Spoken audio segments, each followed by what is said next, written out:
كرواتيا وكذلك ايضا ايطاليا، والهدف الاول يضيع. الهدف الاول اول كوره داني اولمو خد الثقه النهارده داني اولمو بالمشاركه في هذه المباراه، يلعب مباراته رقم 26 عنده 4 اهداف وهدف محقق بيضيع. يشيلها له جميله قوي يا ولد على الاستلام، روعه امامنا اولمو الاسبان الثالثه ثابته، لكن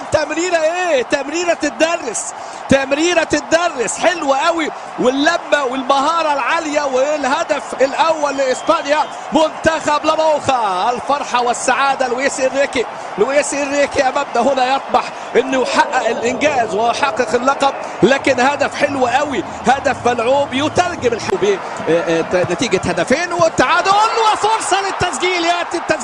ياتي التسجيل للمره الثانيه، هذه المره من كل حد ومن كل صوب. يا ولد جوردي ألبا يضع كرة عرضية مثالية ضيعها اسينسيو في الأولى في الدقيقة الثامنة، وادي أمامنا هنا الملك فيليب ملك إسبانيا اللي تقلد الحكم خلفا لوالده خوان كارلوس عام 2014، واللي بيتابع اللقاء هنا يصفق على هذه المتعة لأن ماركو اسينسيو يسجل هدف الثاني. شوف فين قطعها أمامنا جوردي ألبا،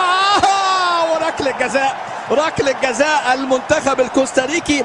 تشعر بان يعني اللعيبه بتجر في اقدامها، تشعر بثقل في اقدامها، لان ما يحدث بالمنتخب الاسباني شيء ممتع، شيء رائع. يا ولد لاولمو، بص حاططها له حنينه ازاي العرضيه، قفل عليه والكعب الجميل، خطيره لكن الراجل وقع وسلم ويسجل خطأ قاتل كالفو ودوارتي، وبيدوروا على الكوره، ولكن الكوره بتعرف طريقها الى الشباك، ويسجل فيران توريس عشان ينضم الى قائمه الهدافين اللي بيملكوا هدفين حتى الان في هذه البطوله، ويصبح من اللعيبه اللي عندهم بصمه. فيران توريس امامنا هو بيسجل في لقاء اليوم الهدف الثاني ليه في هذه الليله، والهدف الرابع بعد جمله حلوه، بعد جمله وتحدي. الاسماء الموجوده ممكن الهدف جديد. الكره